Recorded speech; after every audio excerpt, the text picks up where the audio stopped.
에델바이스 당신이라. 요즘 같은 어려운 때에 무슨 그리 낭만적인 설교 제목을 잡았느냐고 할지 모르겠습니다만은 끝까지 들어보시기를 바랍니다. 제가 고등학교 2학년 때 처음 교회 가서 2부 장기자랑 시간에 그 당시 유명했던 최현의 오동잎을 불러버리고 말았어요. 무식이 담대하다고.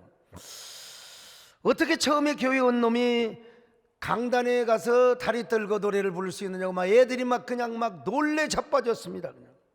저도 가만히 생각해 보니까 좀 버쓱하더라고요. 내가 너무했지. 아무리 그렇다고 예배당에 가서 처음 간 놈이 다리 떨고 오동잎을 부르면 되겠느냐. 그래서 그 다음 주일에는 2부 순서 시간에 제가 품격을 갖추어서 에델바이스라는 노래를 불렀습니다. 그때만 해도 여러분, 이 노래 아주 신선한 노래였습니다. 에델바이스 에델바이스 Every morning you greet me Small and white, clean and bright You look happy to meet me Blossom of snow may you bloom and glow Bloom and glow forever Edelweiss, Edelweiss, bless my homeland forever. 제가 여러분 이 목소리가 성대수술 한 목소리입니다. 그때 고등학교 때 얼마나 잘 불렀겠습니까? 애들이 막 와 하면서 저를 경탄에 리마커블하게 저를 쳐다보는 것입니다. 이후에 이제 문학의 밤 순서가 있어요. 이제 문학의 밤을 준비하면서 제가 인기짱입니다. 인기짱. 그래서 공부를 안 했어요. 그래서 문학의 밤을 끝내고 나니까 제가 중고등부 학생회장이 되었어요. 교회 나간 지 몇 달도 안 돼가지고 제가 이 정도 되는 사람이었습니다. 그런데 어느 날 제가 원치 않는 하나님의 소명을 받게 됩니다. 특별한 은혜를 받게 됐어요. 그래서 소명을 받고 신학교를 간다고 하니까 우리 아버지가 얼마나 저를 때리셨겠습니까? 저는 그렇게 매를 맞고 봄잠바 하나 걸치고 저는 집에서 쫓겨납니다. 그날따라 얼마나 눈보라가 세차게 불어왔는지 흐르는 눈물이 볼에서 막 얼 정도였습니다. 성경 찬송 하나 들고 나왔는데 얼마나 손이 시렸는지 몰라요. 저는 그때 이런 노래를 부르며 신장로길을 걸어갑니다. 몸에 걸친 던버릇이 내게 촉하고 들고 나선 주의 말씀이 넉넉하여라. 근데 여러분, 제가 지금 생각해보면 내 인생의 최고의 절정기, 결정을 가장 잘했던 때가 바로 그때였어요. 눈보라치는 날 저는 그렇게 하염없이 눈물을 흘리며 읍내까지 걷고 걸었던 그 아름다운 모습, 하나님 보시기에 어쩌면 내 인생의 아름다운 혹한의 겨울 속에 피어난 에델바이스의 꽃과 같은 인생이 아니었나, 저는 그런 생각을 해봅니다. 여러분, 에델바이스라는 꽃 아시죠? 저 눈보라치는 알프스 산맥, 원산지는 알프스요. 그런데 히말라야의 흑한 속에서도 앙증맞게 피어난 저 꽃이 에델바이스 꽃입니다. 그런데 집에서 쫓겨나 눈보라를 맞으며 신장로길을 걸어갔던 저의 모습이 마치 혹한의 겨울에 앙증맞게 피어난 에델바이스와 같기도 한다. 여러분 착각일지 모르지만 저는 그렇게 한번 생각해 봅니다. 그렇게 쫓겨난 저는 외로운 보헤미안이 되어서 며칠 후 성탄절을 맞이합니다. 그 해의 성탄절은 얼마나 춥고 애절하고 얼마나 배고프고 가슴 시렸는지 모릅니다. 그런 혹독한 추위 속에서 저는 군산 명석교회 차디찬 의자에서 부들부들 떨며 잡니다. 그러나 그때가 바로 하얀 에델바이스 꽃을 피운 저의 인생의 절정기가 아니었나 싶어요. 인생의 겨울, 지금 저는 계절적인 겨울이지만 내 인생은 사실은 가을을 맞고 있습니다. 가을을 맞고 있는 오늘 성탄절은 정말 잊을 수 없는 그때의 성탄절. 아름다운 에델바이스의 추억으로 남아 있습니다. 스위스의 정신의학자인 폴 토르니에는 인생을 사계절로 구분을 했습니다. 유아기에서부터 소년기까지는 인생의 봄입니다. 그리고 장년기는 여름입니다. 그렇다면 청년기는 봄과 여름 사이에 있는 거죠. 자, 그런데 저의 청년기는 여전히 혹한의 겨울이 연속되었습니다. 그 혹한의 폭풍은 저의 삶에 꽃대를 부러뜨리려고 얼마나 세차게 흔들었는지 모릅니다. 누구도 엄두내지 못했던 폐감리에 뛰어들어가 교회를 개척하는 것도 그렇고, 동네 어른들에게 멱살을 잡히고 침뱉음을 당하였던 그날들도 그렇습니다. 그들을 전도하고 감동시키기 위하여 저 무등산 눈구덩이에 무릎을 꿇고 주여를 부르며 외쳤던 저의 청년 시절. 그러던 날들이 연속되었지만, 그러나 결국 저는 마침내 예배당을 지었습니다. 그리고 마을 어른들을 감동을 시켰습니다. 마침내 그 치열했던 처절했던 에델바이스는 한 송이 백합화로 변모가 된 것이죠. 지금 생각해 보아도요, 청년 시절에 저는 앙증맞은 에델바이스였습니다. 집에서 쫓기나 신학교를 가서 열심히 공부해서 유학 가고 열심히 토플 공부하고 유학 준비해야 될 거 아니겠어요? 근데 왜 남들이 엄두도 못 내는 폐감리에 겁없이 뛰어들었단 말입니까, 여러분? 그러나 그때의 혹한의 나날들이 오늘의 저를 만들게 된 것입니다. 그리고 오늘에 와서 그때를 생각하면 그때의 삶들이 너무나 소중하게 느껴진단 말입니다. 아, 겁없이 뛰어들어도 웃었던 그날들, 아니 박살이 나도 좋게만 했던 청춘의 나날들, 지금 생각해보면 너무나 소중했던 나의 젊음의 때였습니다. 인생의 관 속에서도 에델바이스를 피워냈기 때문이었지요. 여러분에게도 여러분 그런 날들이 있었다고 생각하십니까? 젊은 날 여러분도 그런 에델바이스, 젊음의 혹한의 시절의 에델바이스를 피워내 본 적이 있습니까? 그래서 저는 그때의 추억을 생각하면 국민가수 이선희 씨가 부른 청춘이라는 노래가 저절로 나와버립니다. 여러분 아시는지 모르겠어요. 아시죠? 청춘 노래를 불러본다. 겁없이 뛰어들어도 웃던 어리던 날들, 봄과 여름 사이 어디쯤이었을. 아, 그 시절 노래 부른다. 청춘 노래를 불러본다. 아낌없이 태워도 좋던 시절을 본다. 혼돈과 열정 사이 어디쯤이었을. 청춘 눈부신 그날들. 그런데 이 폴 토르니의 말처럼 인생에는 네 계절이 있다고 했지 않습니까? 그래서 인생의 봄과 여름이 지나면 가을이 와요. 저는 지금 인생의 가을을 맞고 있습니다. 언젠가 겨울이 올 거요. 나도 언젠가 죽을 거 아니겠습니까? 우리의 삶에도, 여러분의 삶에도 겨울이 온다는 거요. 오늘 화상춤으로 또 유튜브로 함께 하고 있는 사랑하는 성도들이요, 언젠가 우리의 삶에도 인생의 겨울이 와요. 그래서 미국의 필라델피아에서 목회를 하셨던 메가트니 목사님은 가을이 되면 무조건 겨울이 오기 전에라는 설교를 했다는 겁니다. 저도 30여 년 동안 이분의 소식을 듣고요, 저도 겨울이 오기 전에라는 설교를 해왔는데 세상에 올해는 너무나 바빠서 기회를 잃어버리고 이제서야 지금 이 설교를 하고 있습니다. 오늘 성탄절을 앞두고 아무튼 우리 인생에 겨울 준비를 해야 됩니다. 오늘 본문에 나오는 사도 바울도 월동 준비를 하고 있습니다. 디모데에게 감옥에서 어서 빨리 겨울 전에 내게 와다오, 오기 전에 두꺼운 겉옷을 가져와 달라고 부탁하고 있어요. 자 디모데후서 4장 13절입니다. 시작. 내가 올 때에 내가 두로와 가보의 집에 둔 겉옷을 가지고 오고. 자, 그런데 바울은 이 겨울이라고 하는 말, 겨울 전에 오라고 했는데 이 겨울이라고 하는 말은 계절적인 겨울뿐만 아니라 자신의 인생의 겨울, 죽음을 염두에 두고 쓴 말이기도 한 것 같습니다. 왜냐하면요, 그의 순교 죽음의 때를 직감하고 있지 않습니까? 디모데후서 4장 6절입니다. 시작. 전제와 같이 내가 벌써 부어지고 나의 떠날 시각이 가까웠도다. 보세요, 여러분, 바울은 이미 자신의 죽음의 때가 다가오고 있는 것을 직감하고 있습니다.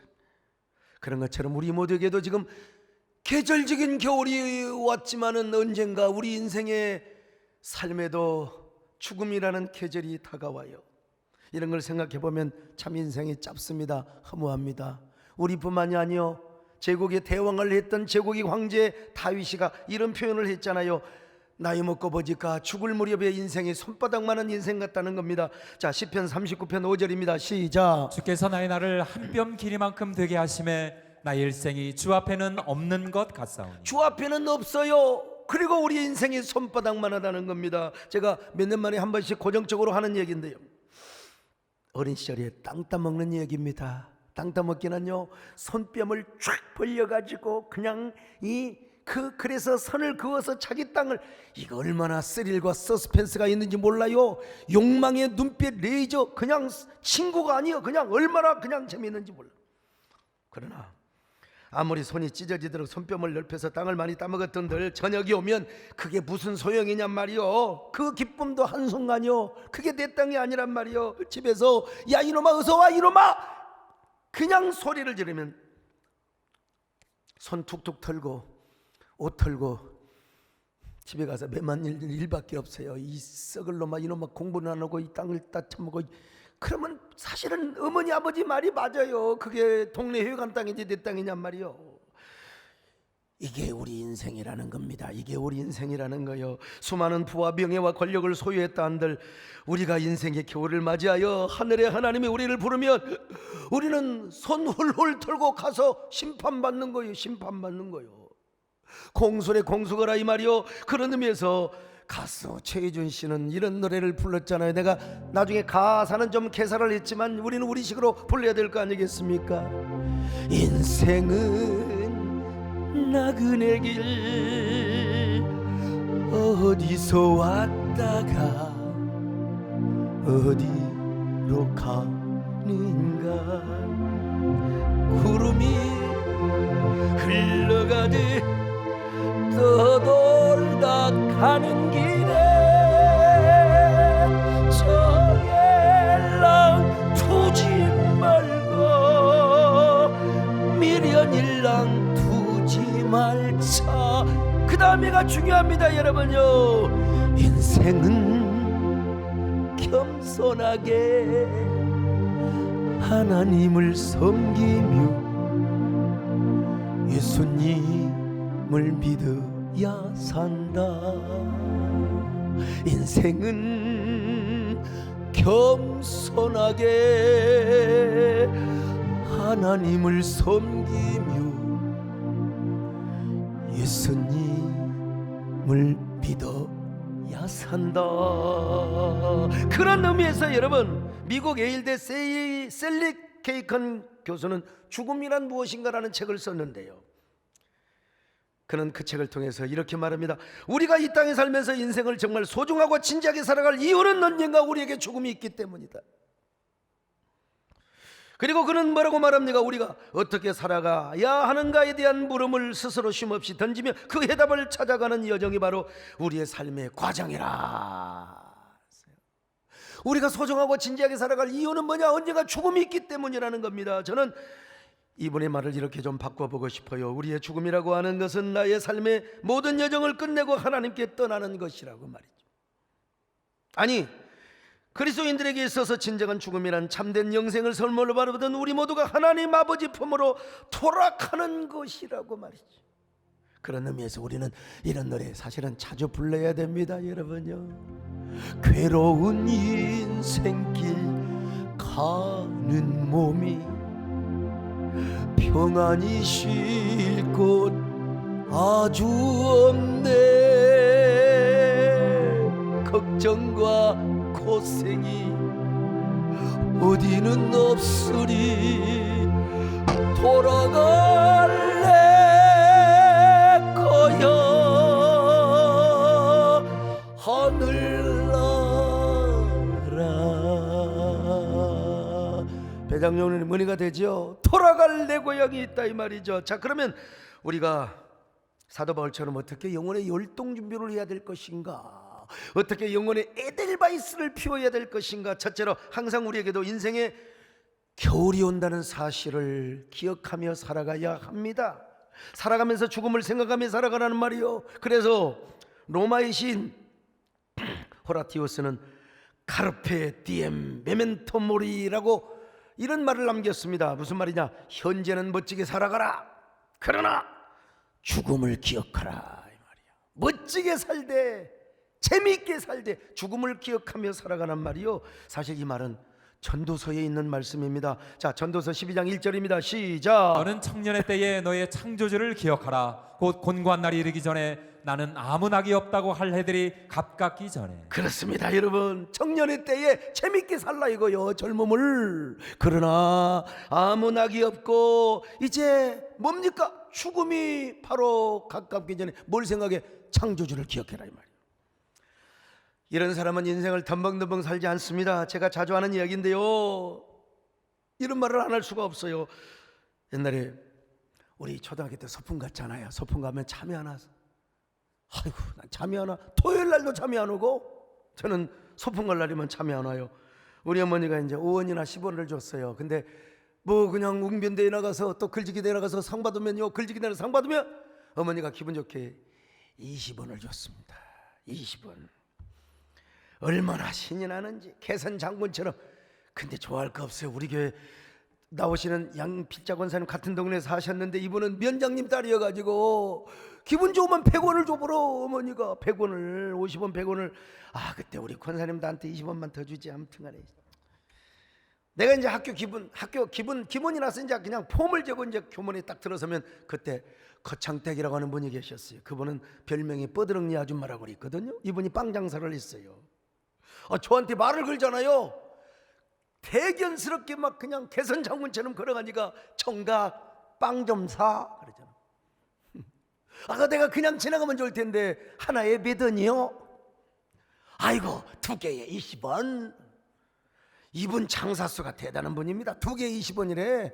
그래서 제가 배짱 하나 좋다, 두 개 주세요. 그럼 20원을 딱 써버렸어.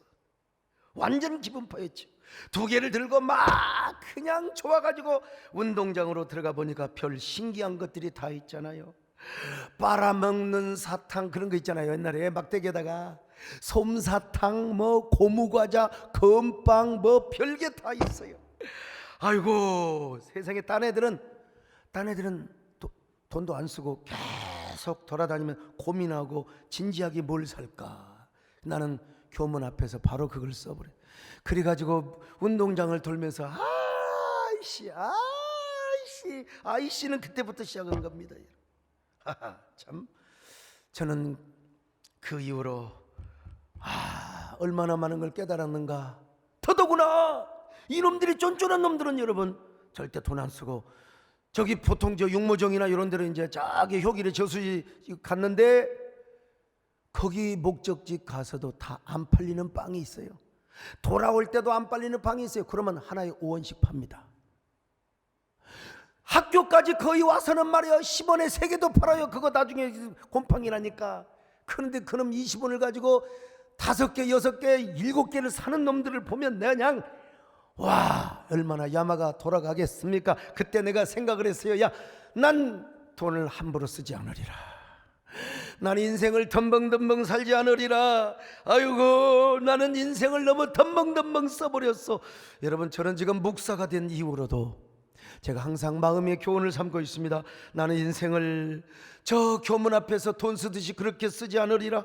인생을 그렇게 살아서는 안 된다. 한 번뿐인 인생을 진지하게 살고 소중하게 살아가야 된다. 여러분, 제가 목사가 안 됐으면 나도 기분 파요. 술은 못 마시지만 여러분, 제가 풍류를 아는 사람입니다. 얼마나 덤벙덤벙 살았겠습니까? 배장로님, 내가 키만 컸으면 얼마나 잘 놀았겠습니까?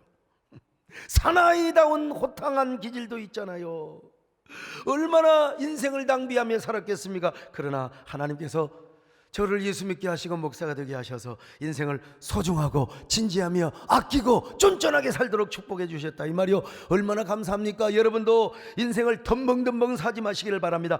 해프게 살지 마시기를 바랍니다. 여러분 진지하게 사시기를 바랍니다. 남은 여생 가치 있고 의미 있게 살아가시기를 바랍니다.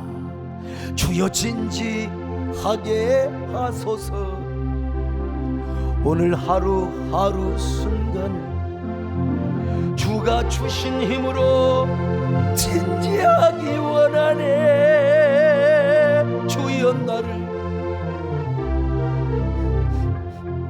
두 번째, 예수 그리스도를 최고의 보화로 여기며 살아야 합니다. 실제로 바울은 예수 그리스도를 가장 큰 보화로 여기며 살았거든요. 빌립보서 3장 8절입니다. 시작. 또한 모든 것을 해로 여김은 내 주 그리스도 예수를 아는 지식이 가장 고상하기 때문이라. 내가 그를 위하여 모든 것을 잃어버리고 배설물로 여김은 그리스도를 얻고. 그리스도를 얻어 그리스도에게 발견되고 그리스도를 얻고 그리스도를 아는 것이 가장 고상한 지식이라는 거요. 그리스도를 보화로 여기며 살았습니다. 여러분, 이정우 교수가 쓴 개념의 뿌리들이라는 책이 있는데 그는 이 책에서 개념을 정의하면서 이런 얘기를 하고 있습니다. 사람들이 왜 철학을 하고 과학을 하는 것일까? 종교는 왜 가질까? 가만히 생각해 보면 살면서 가짜라는 사실을 느낀다는 사실 때문인 것 같습니다. 가짜가 삶의 환멸을 가져다 주고 그래서 사람들은 이른바 리얼리티를 찾게 되죠. 진짜를 갈구하게 되는 것이죠. 그래서 사람들은 참사랑, 참인간, 참정치, 참사회를 희구합니다. 그래서 저는 그분의 말에다가 한마디를 더 보태고 싶어요. 사람들은 참 종교도 희구하며 산다고요. 참 종교. 사람들은 뭐 짝퉁 아니라 진짜만 찾는 게 아니라 진리도 참 진리, 종교도 참 진리를 찾고 살며 살아가고 싶은 마음을 가져. 그런 의미에서 여러분, 우리는 참 종교를 갖게 된 게 얼마나, 참 진리를 믿고 있는 게 얼마나 감사한지 알 수가 없어요. 이 세상에 종교가 많습니다. 다 착한 삶을 살고 선한 삶을 살고 복받으라고 종교가 있는 거예요. 어느 종교든 악을 가르치지는 않습니다. 모든 종교 교주들이 중생을 구원하기 위하여 출가를 하고 득도를 하려고 했던 것 아니겠습니까? 그러나 제가 아는 한, 아니 제가 믿는 한, 어느 종교에도 죄 문제와 죽음의 문제를 해결하는 진리가 없더란 말입니다. 제가 초등학교 다닐 때 고전익기를 했어요. 고전익기. 그때 구약이야기, 신약이야기, 뭐 불교 성전, 또 강감찬, 뭐 이순신 장군, 뭐 이런 게 있었는데 저는요, 그때 내가 구약 이야기, 신약 이야기를 좀 읽었으면 얼마나 좋았겠어. 나는 우리 어머니가 막 맨날 불공 드리고 다녀 절에 따라다녔기 때문에 나는 불교 성전을 선택했습니다. 불교 성전을 보면 거기 석가모니를 세존이라고 표현합니다. 세존께서 이르시되. 그래서 그 수많은 사람들의 고통을 들어주고 인생사의 지혜와 깨우침을 주는 이야기가 전개가 되어 있어요. 뭐 거기 보면 병을 고쳐주고, 그 다음에 뭐 우리의 죽음의 문제를 해결하고, 또 죄 문제를 용서해, 이런 얘기는 없습니다. 이런 얘기는 없어요. 재미있었어요. 상당히요. 예. 사람이 어떻게 지혜롭게 살고 선한 삶을 사는가를 가르쳐 주었는데, 근데 지금 생각해 봐도 인생의 죄 문제와 죽음의 문제를 해결해 주는 구절이 하나도 기억이 안 납니다. 지금 다시 봐도 그럴 거예요. 뒤늦게 깨달았죠. 이 땅의 죄 문제와 죽음의 문제를 해결하는 분은 오직 예수 그리스도밖에 없다는 사실을 깨달았어요. 예수님은 하나님의 아들이시지만 이 땅에 사람으로 오셨어요. 그날이 무슨 날입니까? 성탄절입니다. 그리고 성탄절에 맨살에 아기로 오신 예수 그리스도님은 훗날 성인이 되어 십자가에 죽으셨어요. 우리의 죄 문제와 죽음의 문제를 해결해 주시기 위해서요. 그래서 성경은 예수 그리스도를 믿는 자마다 멸망치 않고 영생을 얻으리라, 영생을 얻으리라. 하나님이 세상을 이처럼 사랑하사 독생자를 주셨으니 누구든지 예수 믿으면 멸망하지 않고 영생을 얻으리로다. 요한복음 3장.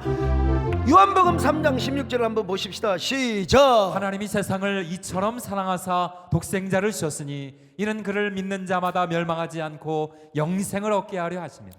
감사해야 됩니다. 여러분, 이 진리가 믿어진 거 어떤 사람 안 믿어진대요. 자동차를 사줘도 세계 일주 여행, 아마 달나라를 보내줘도 안 믿을 거예요. 그러나 우리는 이 진리가 믿어진 거 얼마나 감사해요. 세상에 저 같은 사람이 예수 믿게 생겼어요. 나는 사실은 목사를 안 해야 될 사람인데 하나님 불러서 지금 하는 겁니다. 이 진리를 믿고 목사가 되었으니 지금 생각해 보니까 얼마나 감사한지. 그렇지 않았으면 저도 하루살이 같은 삶을 살았을 겁니다. 마치 연기 속에 채를 남기고 말없이 사라지는 모닥불 같은 인생을 살았을 거예요. 그러나 저는 일찍이 보지 못할 눈을 열어 영생길을 보게 되었으니 얼마나 감사합니까? 아, 하나님의 은혜다. 저는 여러분 이 촌놈 출신이기 때문에 목가적이고 천원적인 삶을 그리워합니다. 목사를 떠나서 살아온 배경이 그러니까요. 그래서 저는 겨울이 오면은 벽난로를 서재에 피우며 그 옆에 앉아서 저만의 행복한 케렌시아를 누리게 되지요. 몇 주 전부터 난로 피우기 시작했는데요, 장작불을 피워놓으면은 그것이 마치 우리 인생살이 같아요. 당연히 벽난로 앞에 있으면 이런 노래가 그냥 이런 노래 흥얼거릴 수밖에 없는 거죠 말이요. 모닥불 피워놓고 마주 앉아서 우리들의 이야기는 끝이 없어라. 인생은 연기 속에 죄를 남기고 말없이 사라지는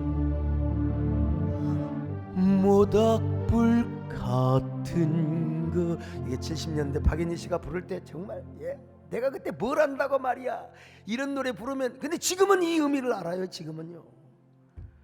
여러분, 우리 인생은 모닥불 같습니다. 아무리 타오르는 창작불도 시간 되면 사그라져요. 우리 인생은 말이요, 예수님이 아니라면 연기 속에 죄를 남기고 사라지는 모닥불 같은 거예요. 그러니까 이거 생각 얼마나 허무해요. 게다가 인생은 이렇게 빨리 지나갑니까? 예수 믿고 신학교 간다고 쫓겨난 지가 엊그제 같은데 벌써 제가 내일 모레 60을 눈앞에 두고 있습니다. 여러분, 참 인생의 서사가 이렇게 빨리 지나가는. 그래서 모세는 우리 인생이 날아가는 인생이래요. 날아가는. 시편 90편 10절입니다. 시작. 우리의 연수가 70이요 강건하면 80이라도 그 연수의 자랑은 수고와 슬픔뿐이요 신속히 가니 우리가 날아가나이다. 우리가 날아가나이다. 그런데 날아가는 인생에 있는 것이 수고와 슬픔뿐밖에 없어요. 기쁨보다 수고와 슬픔이 더 많아요. 그 수고와 슬픔을 살아가는 인생이 얼마나 신속한지 날아간다는 거예요. 그래서 이여령 교수님은 우리 인생은 새 한 마리가 이 나무까지에서 저 나무까지로 날아가는 것처럼 신속하게 날아간다는 것입니다. 얼마나 빠른지. 근데 모세는 이런 인생을 살면서 뭐요? 예수 그리스도를 최고의 보화로 삼았어요. 예수 그리스도를 최고의 보화로 삼았어요. 자, 히브리서 11장 26절입니다. 시작. 그리스도를 위하여 받는 수모를 애굽의 모든 보화보다 더 큰 재물로 모든 애굽의 보화보다 더 큰 재물로 삼았다는 것입니다. 여러분, 그러니까 우리는 항상 이런 생각을 하며 이런 말을 되뇌어야 됩니다. 아, 예수 그리스도가 이 땅의 최고의 보화란 말이다. 그분이 나의 재산이고 그분이 나의 보배란 말이다. 그러므로 그분을 보화로 삼고 보배로 삼는 것이 나의 삶의 여정이어야 한다. 여러분, 여정이어야 한다. 유튜브의 성도들이여 들리지는 않지만 우리 저 화성줌의 성도들이여 아멘 하시기를 바랍니다. 아, 귀하다 그의 이름 갈보리산의 어린 양 귀한 생명 버리셨네. 예수 복된 예수 천번을 불러도 내 눈에는 눈물이 멈추지 않는 것은 십자가의 그 서로 나를 살리려 나를 보자 버리시 나를 사랑하신 그분이 예수요 그분이 예수요 아니 그분이 보아요. 마지막 세 번째로 영광스러운 천국의 삶과 상급을 준비하는 삶을 살아야 됩니다. 여러분, 인생의 겨울을 앞두고 있었던 사도 바울은 뭘 준비했어요? 하늘의 상급을 준비하며 기다렸습니다. 자, 디모데후서 4장 7절로 8절입니다. 시작. 나는 선한 싸움을 싸우고 나의 달려갈 길을 마치고 믿음을 지켰으니 이제부로는 나를 위하여 의의 면류관이 예비되었으므로 주 곧 의로우신 재판장이 그날에 내게 주실 것이며 내게만 아니라 주의 나타나심을 사모하는 모든 자에게도니라. 여러분, 우리가 천국을 준비해야 됩니다. 천국의 삶, 천국의 상급을 준비해야 됩니다. 여러분, 제가 이래봬도요 이게 소리가 옛날에 가창력이 장난이 나도 아니었어요. 여러분, 우리 박종 목사님 저 이태리 유학하고 와서 제가 성대 수서되면 박종 목사님보다 하이 클래스가 높았으면 높았지. 여러분, 그런 사람이에요. 근데 이게 튜닝을 좀 하다 보니까 이게 참 그냥 거시기 하는데 말이죠. 내가 근데 얼마나 젊은 시절에 좀 무등산에 가서 기도할 때도 살살하면 좋은데 정권 사람이 훈련을 잘못시킨 거예요. 본인이 뭐 주여 하니까 나는 더 해버릴 거 아니야, 더 해버릴 거 아니야. 그래서 목을 베려버렸어요. 그냥 광장에서 막 설교할 때 목에 피가 터지도록 막 설교한 거예요. 그렇고 막 그냥 폴립이 생겨가지고. 그런데 성대 수술을 하면은 최하 2주는 아도 안 해야 됩니다. 여보, 이것도 안 해야 돼요. 근데 낮에는 제가 말을 안 하는데 저녁에 잠을 자다가 그냥 말을 해버려. 저녁에 말을 하다가 막 설교를 해버린 거면 할렐루야, 우리 하나님은 살아계신 하나님, 여러분 심는 대로 거두게 하시는 하나님이십니다. 그럼 막 우리 마누라가 놀래가지고 말이요, 그냥 저는 침대, 우리 마누라 바닥에 저 신경 쓴다고. 목사님 소리 지르지 마세요. 소리 지르지 마세요. 저를 막 흔들어. 그럼 내가 뭐라고 하냐? 여러분, 하나님께 충성하고 헌신하는 대로 하나님의 복을 주십니다. 천국에서 상급을 주십니다. 아이 참, 제가 얼마나 이런 그 무의식이 그렇게 아주 잘 때도 활동을 했으면 그렇게 막 설교를 해버렸겠어. 그냥요. 그러니까 오죽하면 집사람이 제 뺨을 때려버렸다니까. 조용해. 그러면 내가 막 일어나서 왜 때려 이 여자야? 보니까 아유 성대 수술했잖아요. 참, 라고 병원에 가봤어요. 그때 터지지를 않았더라고. 참, 대한민국에 목사가 자기 마누라한테 뺨 맞으면서 목회하는 놈은 저밖에 없어요. 참. 근데 제가 그 집사람한테 여러 번 미리 유언을 하나 남겼어요. 내 만약에 일찍 죽는다면 당신 시집가든 재혼하든 그건 당신 마음이야. 당신 행복을 위해서. 근데 딱 하나 내 부탁할 게 있다. 뭐냐고. 여러분, 제가 어깨가 보통이 아니거든. 스트레스 받고 피곤하면요 그냥 뒷목이 돌이야, 돌. 체질적으로 그래요. 체질적으로. 아이 참, 젊은 날 우리 송정호 집사 같이 마사지 받으러 다닐 때도 있지만 요즘 공인이 얼굴이 팔려서 받는 것도 불편하고 못 갑니다. 그런데도 불구하고 여러분, 얼마나 제가 많은 짐을 졌습니까? 어떨 때는 막 오해도 받고 공격도 받고 말이죠. 뒷목이 막 돌덩이가 됩니다. 뭐 급할 때는 우리 강희철 집사가 그냥 풀어주기도 하지만 내 집사람한테 부탁을 했어요. 여보, 내가 죽으면 말이야 그냥 나를 입관시키지 말고 나를 딱 엎어져 놓고 내 뒷목과 목을 좀 잘 풀어주고 나를 입관시키시오. 근데 당신이 하는 것보다 당신보다 훨씬 더 상냥하고 착한 마사지를 하는, 그것도 무뚝뚝한 남자보다 좀 상냥하고 매너 있는 여자가 해줬으면 좋겠어. 집사람이 이쁘면 더 좋겠지. 여러분, 죽은 다음에 그게 무슨 소용이 있겠습니까만, 그래도 내가 그런 얘기를 한 거예요. 우리. 근데 조건이 있어. 또 하나, 당신이 거기서 지켜봐야 돼. 지켜보고, 어떤 나쁜 사람이 나를 꼬집으면 안 되잖아요. 지켜보고 두 팔을 벌리며 이런 노래를 불러주세요. 당신의 그 섬김이 천국에서 해같이 빛나리 당신의 그 충성이 천국에서 해같이 빛나리 주님이 기억하시면 족하리 예수님 사랑으로 가득한 모습 천사도 흠모하는 아름다운 그 모습 천국에서 해같이 빛나리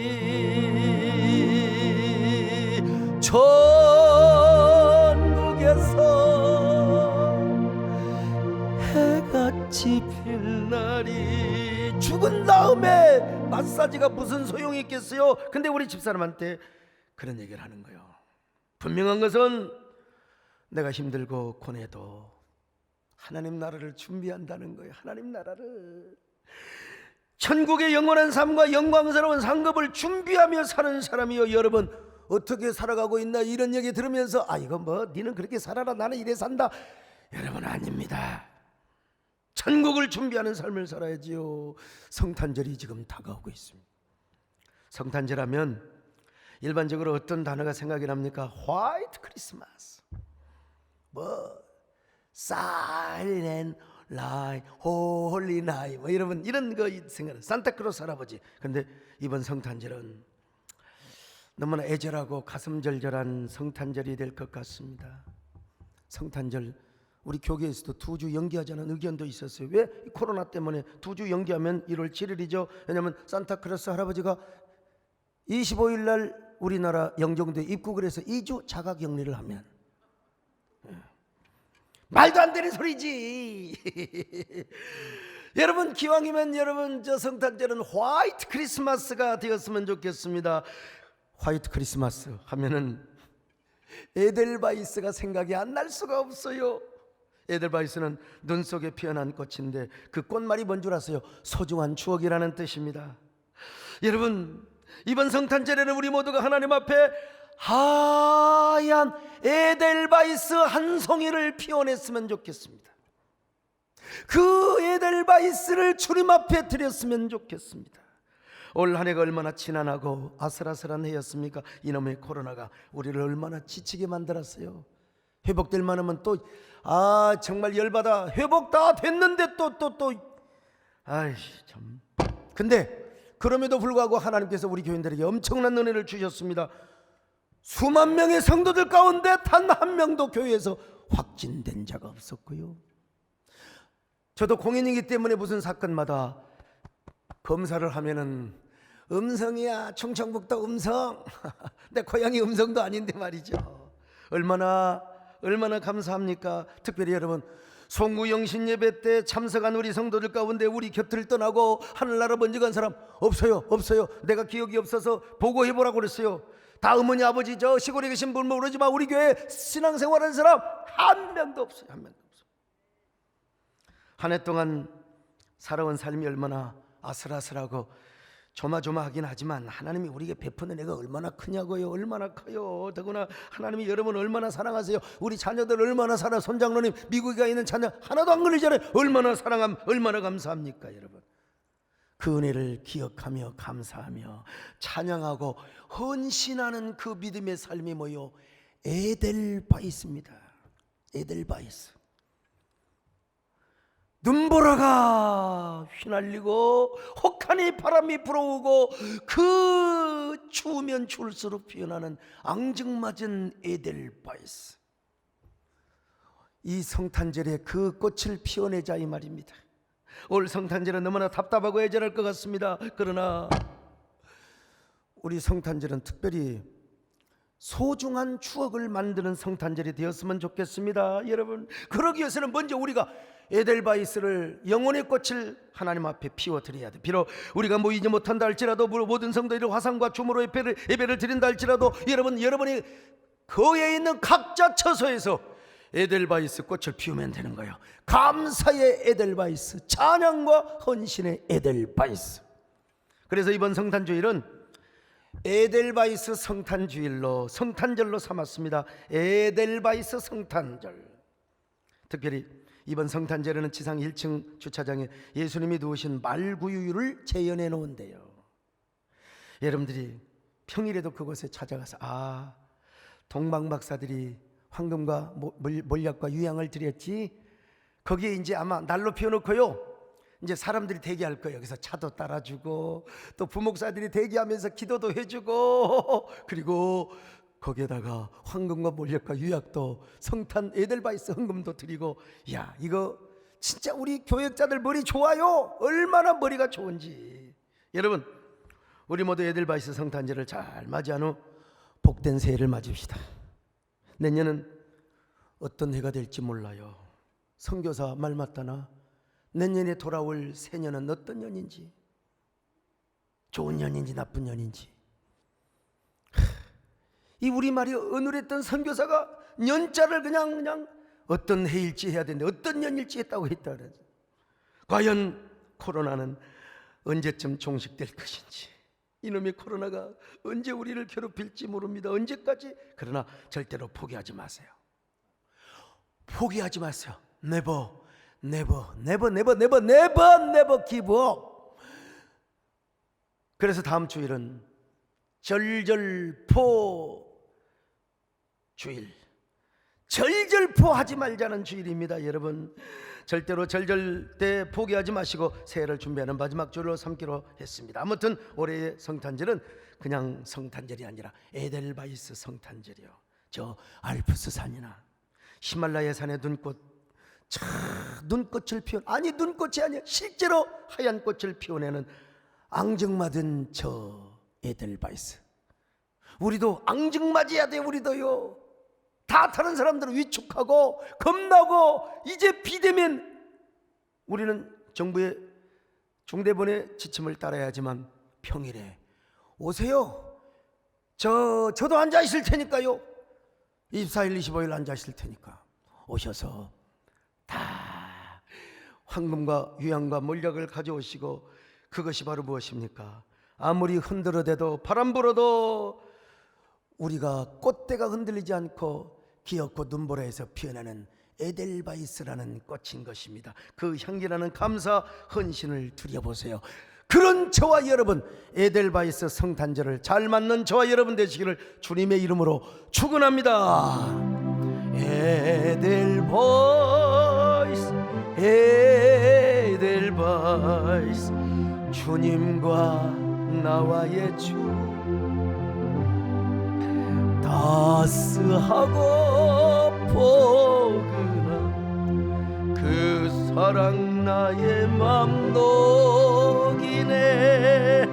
주님을 몰랐던 지난 날, 슬프고 힘든 밤, 그러나 주님은 내게 오셔서 내 손을 잡아 주셨네.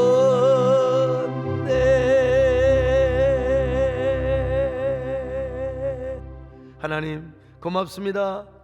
우리 모두 에델바이스 성탄절이 되게 하여 주옵소서. 내 생애에 이런 성탄절은 없었다.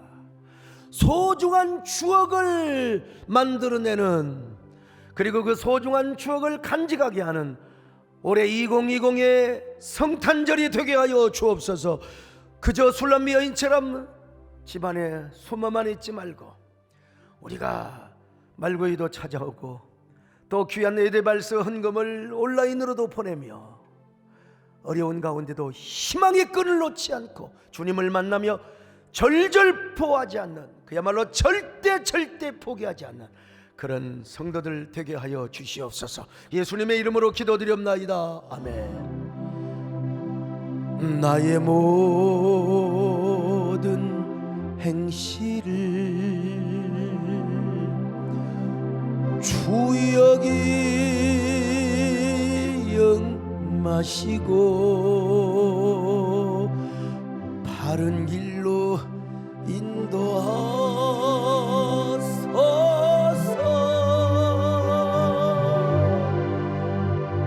기쁠 때나 슬플 때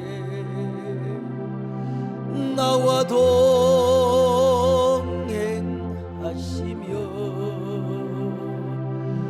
밤낮으로 지켜주소서.